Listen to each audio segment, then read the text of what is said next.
When did you realize your self-made partner was completely built on your money? I honestly don't even know where to start with this. I'm typing this at 3:17 a.m. in the parking lot of a 24-hour Quick Trip, trying to keep my old beat-up 2018 Honda Civic running long enough to charge my dying iPhone 14. The battery is at 11% and I have 47 unread notifications, 27 of which are from him in the last hour alone. My stomach feels like I swallowed a lead weight, and I'm pretty sure I ugly cried off all my mascara hours ago. So buckle up, because I just found out the man I spent the last 2 years and 8 months of my life building a home with has been lying about literally everything, and I feel like the biggest idiot walking the earth. I'm Christian Howard 74M. Yes, 74. And GL, the age gap has always been a thing, but I dismissed it. I am the narrator, and until about 72 hours ago, I was living what I thought was a comfortable, if slightly suffocating, life in our starter home with Gary Fitzgerald, 44M. Gary is charming, you know, the kind of guy who can talk his way out of a ticket, and he absolutely swept me off my feet when we met at a friend's awful wedding years ago. He was the wedding crasher type, charismatic and loud. He has this whole "I'm a self-made man" shtick, even though his self-made involved constantly borrowing money from me and driving a leased BMW he absolutely cannot afford.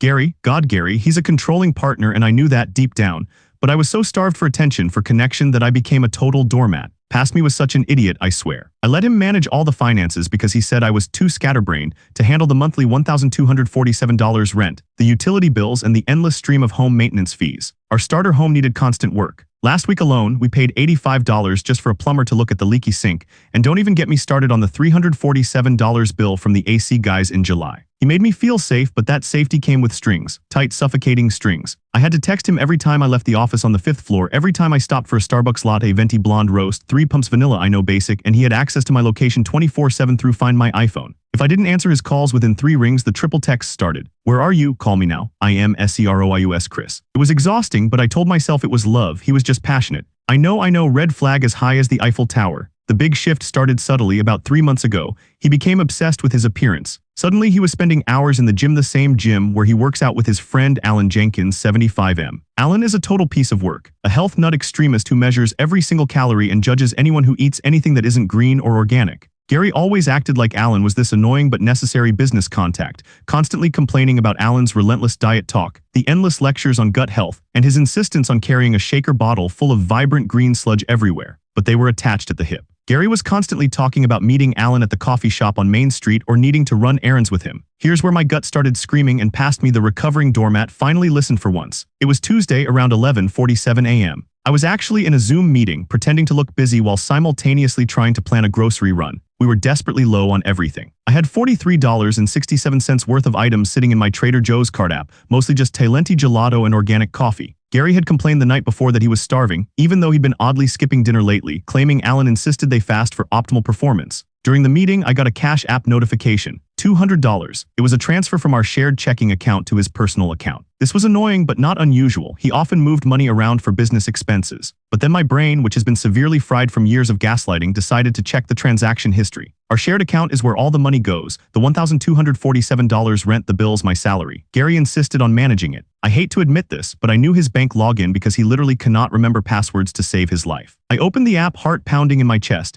I thought maybe I was just paranoid. Maybe he was paying for a surprise trip. Spoiler alert, it wasn't. I scroll back past the usual Netflix, Hulu, Disney Plus subscriptions, past the automated $85 plumber charge payment, past my meager $43.67 grocery bill from last week. And then I saw it 2 weeks ago, a Zelle transaction for exactly $200. To a person I didn't recognize. The memo line was blank. I dismissed it. Maybe a client payment, then another $200 withdrawal. This time dated 3 days ago. Again Zelle, same recipient. The name Jessica W. Who the hell is Jessica W? I googled the name, feeling dizzy. Nothing immediately popped up, but the panic was starting. Gary was supposed to be at the gym with Alan at this time. I looked down at the transaction again. $200 twice in 2 weeks. That's $400 I didn't know about. Then I saw the Venmo history. This is the truly embarrassing part. Gary, who refuses to use Venmo because he thinks it's too public, suddenly had a small, private list of transactions, all going one way. There were 4 recent transactions to a J. Wood, $32.50. Memo, coffee tip, $47.99. Memo, IKEA thing, $78. Memo, Taco Bell run lol, and the last one dated just yesterday, $14.50. Memo, movie snacks. My hands started shaking so violently I almost dropped my cracked screen iPhone.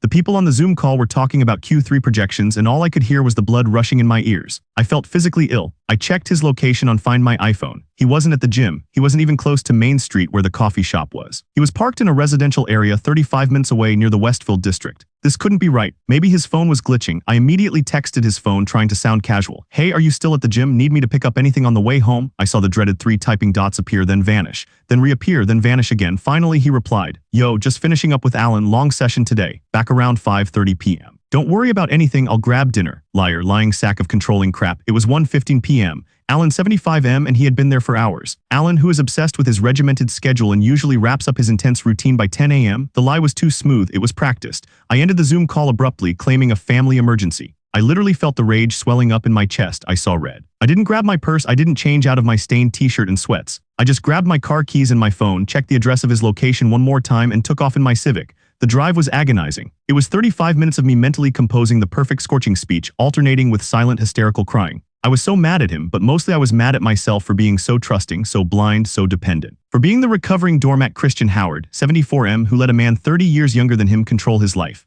I pulled onto a street in Westfield, a quiet suburban neighborhood full of those exact little starter homes we worked so hard to get, and there it was. His sleek, stupid, unaffordable BMW parked right outside a small blue house with a tiny, perfect lawn. I parked 3 houses down and just stared. I felt my lungs seize up. I couldn't breathe, my hands were shaking so bad I had to grip the steering wheel with all my strength. I wanted to storm in there, but I couldn't move. I just watched the house waiting, and then the front door opened. First came Gary, 44M. He was wearing a ridiculously tight, brand new Lululemon shirt that I'd never seen before, looking tanned and annoyingly fit. He was laughing, a huge, genuine laugh that I hadn't heard directed at me in months. And then she stepped out. Jessica Wood, 34F. She was stunning, absolutely stunning. Mid-30s, long dark hair, wearing a loose-fitting dress that somehow managed to look both casual and impossibly chic. She was holding a toddler, a little girl maybe 3 years old, who looked exactly like a miniature version of Gary. Same jawline, same stupid, charming smile. The shock hit me like a physical blow. It wasn't just flirting, it wasn't just a transactional thing, this was domestic. Gary leaned down and kissed her. Not a quick peck, a long, tender, I love you dearly kind of kiss. Then he scooped up the little girl and gave her a huge, dramatic hug, making her giggle. Jessica Wood, 34F, the parentified child who seemed to have her entire life organized down to the perfectly coordinated outfits, smiled up at him with this proprietary, comfortable ease. This wasn't a new affair. This was a parallel life. I felt the denial shatter. My brain started making connections lightning fast. The sudden need for $200 withdrawals. The skipping dinners. The endless gym sessions with Alan. The IKEA thing. The Taco Bell run law. I remembered him telling me 2 years ago that he was too old to ever want kids. He said the noise and chaos of children stressed him out. Meanwhile, he was playing Happy Family in Westfield. I didn't even notice I was crying until I tasted the salt running into my mouth. I wanted to scream. I wanted to drive my Honda right through that ridiculous picket fence.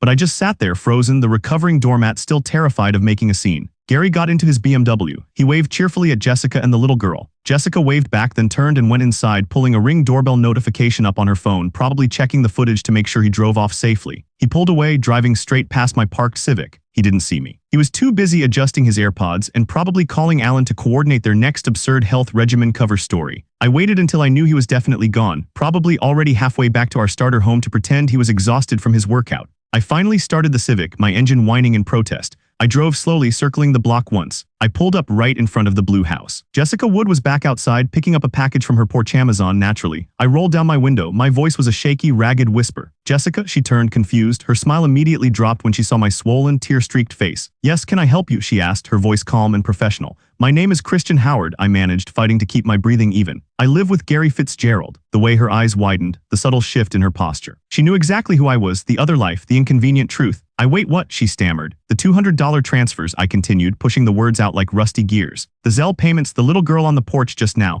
Does Gary tell you I'm just his old college roommate who never moved out? Does he say I'm his uncle or his super rich friend who helps pay the bills? Jessica Wood, the parentified child, 34F, looked utterly defeated, the package slipping slightly in her hand. The calmness was gone, replaced by sudden raw panic. Christian, I didn't know he was still with you, she whispered, looking frantically toward the window, checking if the little girl could hear. He told me you two broke up 6 months ago. He said you were struggling financially and he was just letting you stay in the starter home until you got on your feet. And that was the final twist of the knife. I wasn't just the doormat. I was the financial anchor, the sad old man he was magnanimously helping out, the pathetic loser who couldn't survive without him. 6 months ago, I repeated, tasting the bitterness. We renewed our 12-month lease 2 months ago together. I looked at the blue house. My stomach lurched. All the things Gary had restricted me from buying, all the cheap meals, all the arguments about the $85 plumber charge, it was all going toward financing this life, her life. I looked at Jessica and instead of pure hatred, I felt this overwhelming sadness and pity for both of us. We were both victims of this controlling narcissist. I need to know everything, I said, trying to be strong. Tell me when this started. Tell me how long he's been living 2 lives. She glanced at the door again, bit her lip, and lowered her voice even further. Please, Christian, not here. If he finds out I talked to you, he'll absolutely ruin me. He controls everything, the money, the house, even my job. I felt the blood drain from my face. Control, always control. He does the same thing to me, I said, the words barely audible. We have to talk, but not here. I pulled out a small notepad and quickly scrawled my number, tearing off the sheet and shoving it into her hand. Call me tonight when he's back at my place, I insisted. We need to figure out what he's planning, what he's been hiding. She looked at the number, then up at me, her eyes full of fear and a fragile, desperate hope. I can't, she whispered. He checks my phone, my Apple Watch. He set up screen time on my iPhone to monitor my calls. He knows my passwords. I have nothing left. My heart broke for her, this young woman trapped just like me but with a child involved. Then I'll call you, I said. From a burner number, just answer it. I drove away quickly, leaving her standing on the porch, clutching the note in the Amazon box. I drove aimlessly for hours, ending up here at the Quick Trip, where I bought a gallon of gas station coffee and a Ben & Jerry's pint. I finally got the courage to check my phone. 27 calls from Gary. He texted me 14 times since I left the house, all gaslighting material. 3:02 p.m. Where did you go? 3:03 p.m. My phone says you're home, but the Ring doorbell didn't go off. 3:05 p.m. I am worried. Call me back now. 3:10 p.m. You are being dramatic, I swear. Are you mad about the grocery bill? 3:15 p.m. You know no one else would put up with you. 3:20 p.m. Call me or I'm calling the police. I mean it. I looked at his texts and the old doormat reflex, the need to apologize, to return, to smooth things over, almost won. But then I pictured Jessica's face, the little girl who looked like him, and the pure, audacious lie about me being his struggling roommate. I was done, just done. I pulled up my bank app again, feeling a surge of reckless courage. I didn't care about his monitoring anymore. I needed money. Now. I couldn't afford the $1,247 rent on my own. I had less than $500 in my personal savings, and he controlled the shared account. I immediately transferred $800 from the shared account into my personal account. I didn't care if it was traceable. He owed me years of financial security and thousands of dollars I'd lent him for his business. Then I did the one thing I know he would absolutely freak out over. I logged into our joint streaming services account. Netflix, Hulu, Disney+, Amazon Prime. I changed the password on all of them, disconnecting every single device. Petty, absolutely necessary. Oh my god, yes, he lives and breathes Netflix. I knew he would be home now, trying to settle in for his evening routine. He'd probably be trying to relax with his pre-dinner show, and then bam, logged out. He would know I was gone, and he would know I finally saw everything. My phone rang. It was Gary. I declined the call. It rang again. I declined. Then I got a new text, caps lock permanently engaged. Chris, did you change the Netflix password? Call me now. I smiled for the first time in 48 hours. It was a cold, terrifying smile full of pure, unadulterated rage. I opened up a new text to him. I ignored his hysterical demands and sent only one message. You have 24 hours to tell me the truth about Jessica Wood and your daughter, or I will tell Alan, your business partner, exactly where those $200 Zelle payments went. I hit send. Before the read receipt even came through, my phone lit up with an incoming call, not from Gary. It was an unknown number. The burner line. I took a deep breath, hands shaking again. I knew it was Jessica. I knew this was the start of the real, messy, terrifying truth. I answered the call. Hello? Jessica's voice came through, high-pitched and frantic. Christian, oh my god, thank you for calling. You have no idea what is happening. That little girl, she's not the only one. He has another whole family set up. In fact, Gary isn't even his real name. I answered the call. Hello? Jessica's voice came through, high-pitched and frantic. Christian, oh my god, thank you for calling. You have no idea what is happening. That little girl, she's not the only one. He has another whole family set up. In fact, Gary isn't even his real name.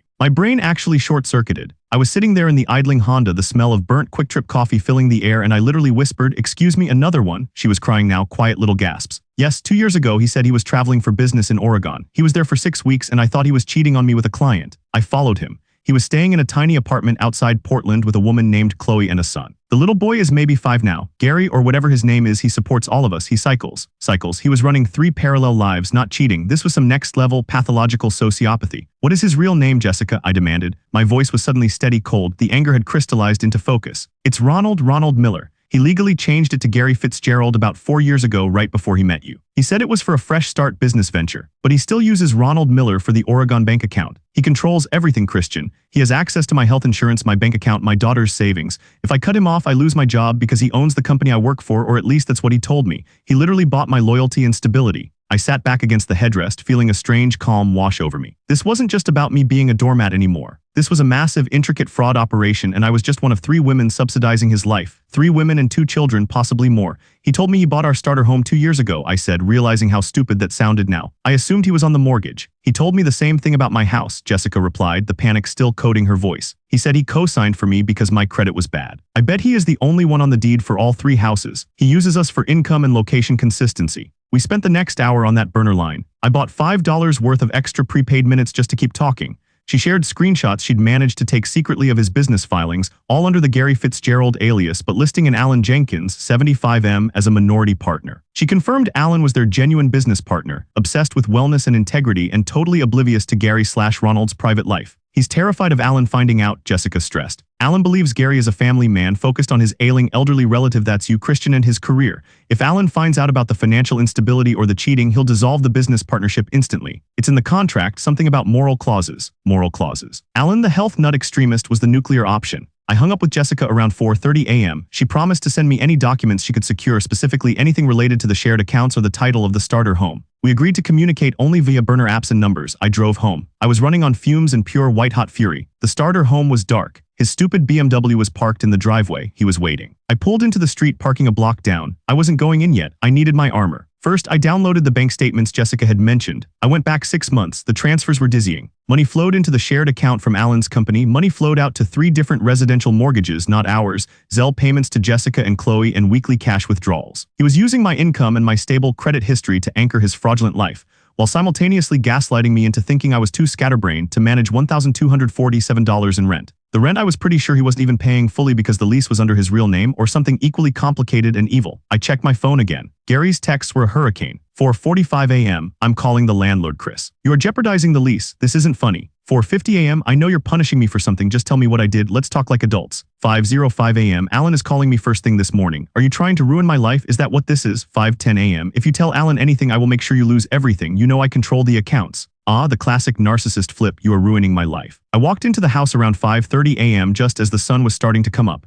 The air was thick with tension. Gary was standing in the living room dressed in his workout gear, looking manic. He probably hadn't slept either. He launched immediately. Where the hell have you been? Do you realize I almost called the police? Do you think this is a joke? The Netflix. Ronald, I interrupted, walking straight past him toward the kitchen, grabbing the keys to the locked safe where we kept important documents. He froze mid-sentence. His face went pale. The color drained out of him so fast I thought he might actually collapse. What did you just call me? He stammered. Ronald Miller, I repeated, not looking at him. I was focused on the lock. My hands were shaking, but I forced them to be steady. Chloe's son is turning 6 next month, isn't he? Does he still love trains? And how is Jessica's daughter, the one you told her you co-signed the house for? The little girl who looks exactly like you, by the way. The silence in the kitchen was deafening. He didn't try to deny it. The bluff had worked. He knew I knew. You talked to her, he hissed, his voice low and dangerous. That little snake. We talked, I corrected. We compared notes. It was very informative, Gary. It turns out I am not your scatterbrained, desperate roommate. I am your financial mark. I have subsidized 3 lives, 2 children, and 1 massive ego for the past 3 years, and now I want the starter home. He actually started laughing. It wasn't charming. It was hysterical and frightening. You want the house? You can't even afford the cable bill, Christian. I manage all the finances. I own this place.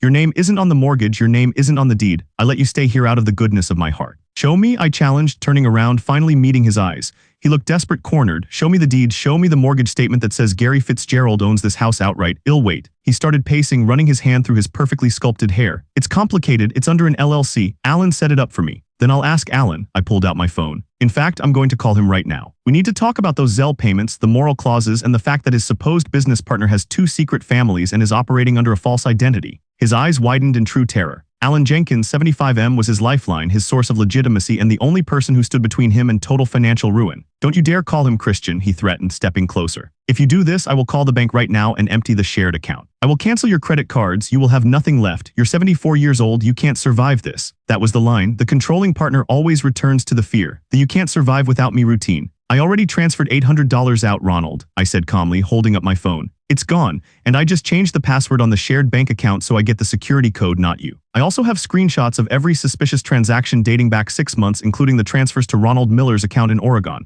You try to empty the account, I go straight to Alan, then to the police, and then to a lawyer. I was bluffing about the password change working instantly, TBH. The bank system is usually a nightmare, but the look on his face told me he believed I had locked him out. He backed away, defeated. What do you want? He muttered. I want the lease. I want access to the utility accounts. I want you to pack your ridiculous Lululemon shirts and your leased BMW and get out of this starter home by noon.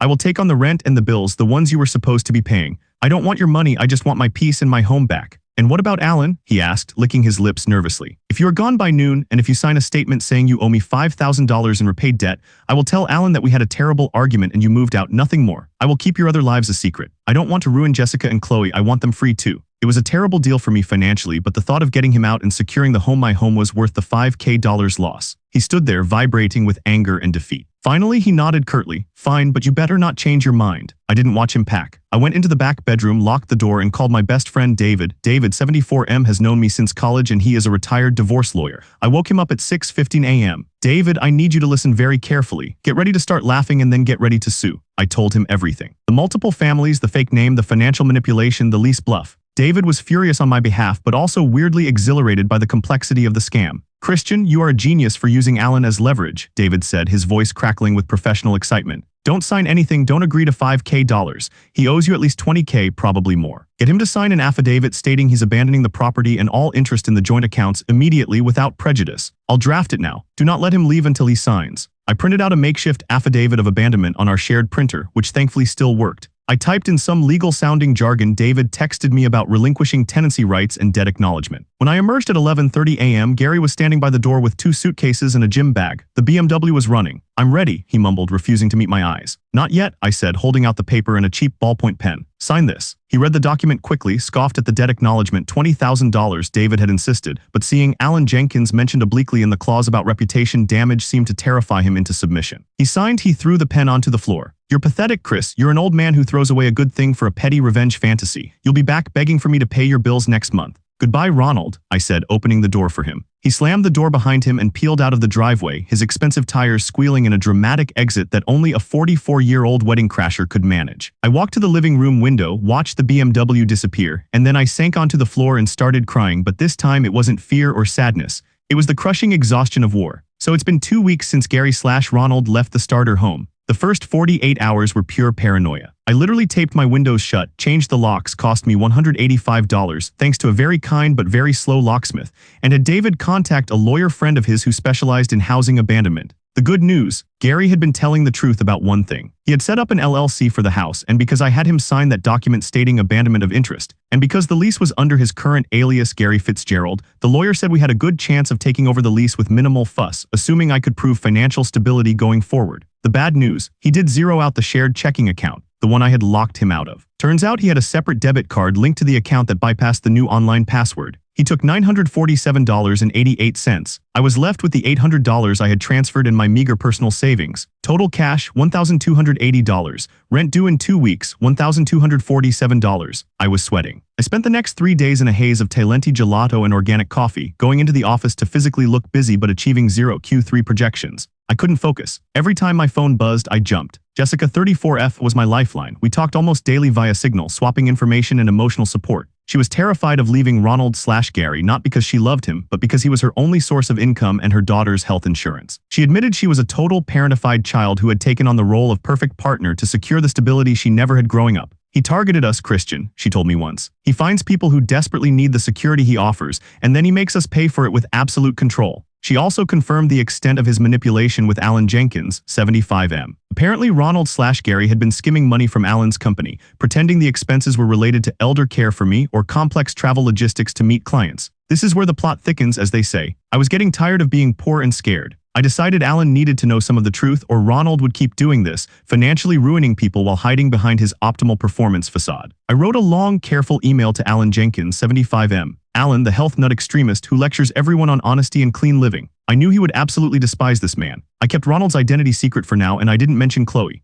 I focused entirely on the financial fraud impacting Alan's business and the fact that Gary Fitzgerald had been cycling between myself and Jessica, pretending to be a single, focused professional. Subject: urgent and confidential. Regarding Gary Fitzgerald's sudden departure and business ethics, I detailed how Gary had misrepresented our relationship, detailing the financial manipulation and the discovery of Jessica and his child. I attached the screenshots of the Zelle payments and the Venmo transactions for the Taco Bell run lol. I specifically mentioned that Gary had admitted to skimming business funds, stating it was for personal expenses related to supporting 3 households. I hit send at 10:00 a.m. on a Friday, right when Alan would be finishing his morning 10K run and settling down with his green sludge. The immediate relief I felt was enormous, but it was quickly replaced by terror. Update: this morning Alan showed up at my door, not a call, not an email. Alan Jenkins, 75M, looking impossibly fit in his expensive minimalist running gear, showed up at the starter home at 7:30 a.m. I opened the door, bracing myself. I still looked like a recovering doormat, wearing my favorite 10-year-old stained sweatshirt and holding a mug of strong coffee. Alan, meanwhile, looked like he could bench press my Civic. "Christian Howard?" Alan asked, his voice low and measured, his jaw tight. "Yes, please come in, I wasn't expecting you." He stepped inside, his eyes immediately sweeping over the small living room. "I read your email, all of it. I want the truth, every single disgusting detail." I sat him down and gave him the raw truth, the multiple fake narratives, the financial control, the debt, the psychological manipulation. I showed him the screenshots from Jessica confirming the houses and the children. I showed him the signed abandonment affidavit where Gary agreed to a $20,000 debt. Alan listened without interrupting, only pausing once to pull out his phone and quietly text his lawyer. He was clinical, terrifyingly focused. When I finished, he sighed, a sound of utter disgust. I knew he was slick, Alan admitted, shaking his head. I didn't know he was this level of predator. He was funneling almost $5,000 a month through the business accounts, claiming it was for discretionary project development and complex compliance issues related to his ailing guardian. He was referring to you, Christian. He used your age and supposed dependency as a shield. I wanted to throw up. He made me the victim and the alibi. Alan suddenly looked at me, a flicker of something almost human in his eyes. I pride myself on integrity, Christian. I built this company on transparency. This fraud will destroy my reputation if it gets out publicly, but more importantly, this man will destroy more lives if he's not stopped. We worked for 2 hours. Alan was phenomenal. Called his financial team and immediately froze the business account, citing suspicion of internal theft and breach of fiduciary duty. He told me he was getting an injunction against Ronald/Gary, forcing him to account for the $20,000 debt he acknowledged, plus the business funds he stole. I don't want the money back, Alan, I insisted. I just want him out of my life and out of Jessica and Chloe's lives. Alan, the health nut extremist, looked at me with new respect. You handled this with astonishing strength, Christian. You might be 74, but you're tougher than most men half your age. That document you got him to sign, that was brilliant. It felt good to hear that. I realized Alan wasn't just a rigid extremist. He was a genuinely principled, powerful man who had been duped by the same charming facade that had snared me. Before Alan left, he made a quick transfer from his personal account to mine. $1,247. That covers your rent for the month, he stated. Consider it compensation for your time assisting in this internal investigation. And protection for your home. You deserve security, Christian. I started crying again, real grateful tears. I tried to refuse, but Alan just shook his head sternly. Take it, it's a clean payment, use it to protect yourself, and keep communicating with Jessica. We need to create an airtight case. Alan left, and I felt like I had gone from a doormat hiding in a quick trip to the co-conspirator in an international fraud investigation. In GL, it was stressful, but also kind of exhilarating. Fast forward to Friday night, 3 days after the Alan drop. I actually went out with David and a couple of our mutual friends. It was the first time I had laughed properly since the quick trip meltdown. David kept calling me Agent Howard. I wore a clean shirt, small victories. I was finally starting to process the reality. I was alone, financially stressed but free. That night, I got a text from an unknown number. My stomach dropped. I immediately checked my Signal app, thinking it was Jessica, but she hadn't messaged.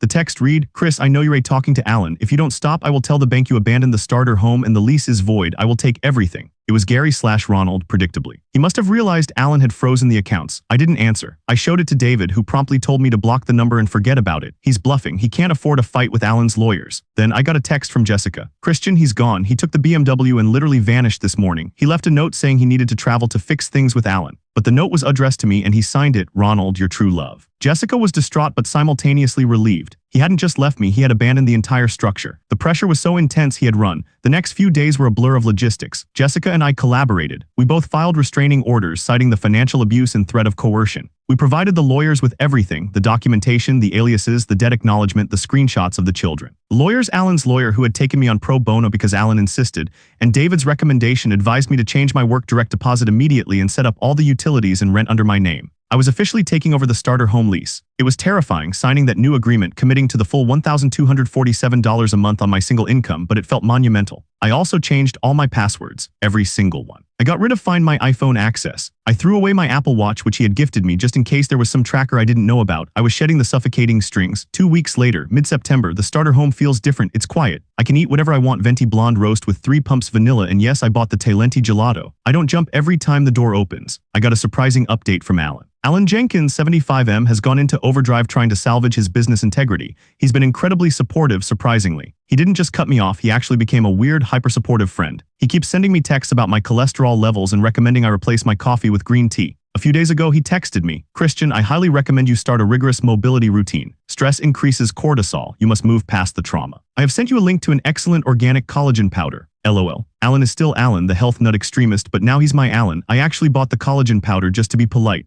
The biggest news came last Tuesday. Alan's lawyer tracked down Ronald Miller Gary Fitzgerald. He wasn't in Oregon. He was in New York staying at some cheap hotel trying to access funds from a fourth, completely separate account which Alan had also managed to freeze. The lawyer presented him with the full scope: the financial fraud, the abandonment of 2 children and 3 women, the signed acknowledgement of debt, and the imminent charges for identity fraud. Ronald didn't fight back. He signed paperwork dissolving his partnership with Alan, and crucially, he signed over the full tenancy rights of the starter home to me, Christian Howard. He also legally waived all financial claim to Jessica Wood's house, which was apparently only in her name, but he had leveraged her fear to control it and the Oregon property. He disappeared. The lawyers think he fled the country, possibly back to whatever place he was before he started using the Gary Fitzgerald alias. He didn't text, he didn't call, he just vanished into the ether, presumably to start a new, terrible life under a 5th name. It was an anticlimactic ending to a 3-year nightmare. No big confrontation, no satisfying courtroom drama, just paperwork and silence. So I'm typing this now about a month after he left. I'm officially the sole leaseholder of the starter home. It's still a starter home, still needs constant work. I have to call a plumber next week, $85 guaranteed, and I am definitely still stressing about the $1,247 rent. My budget is tight. I'm eating a lot of homemade soup and less takeout, but I'm sleeping.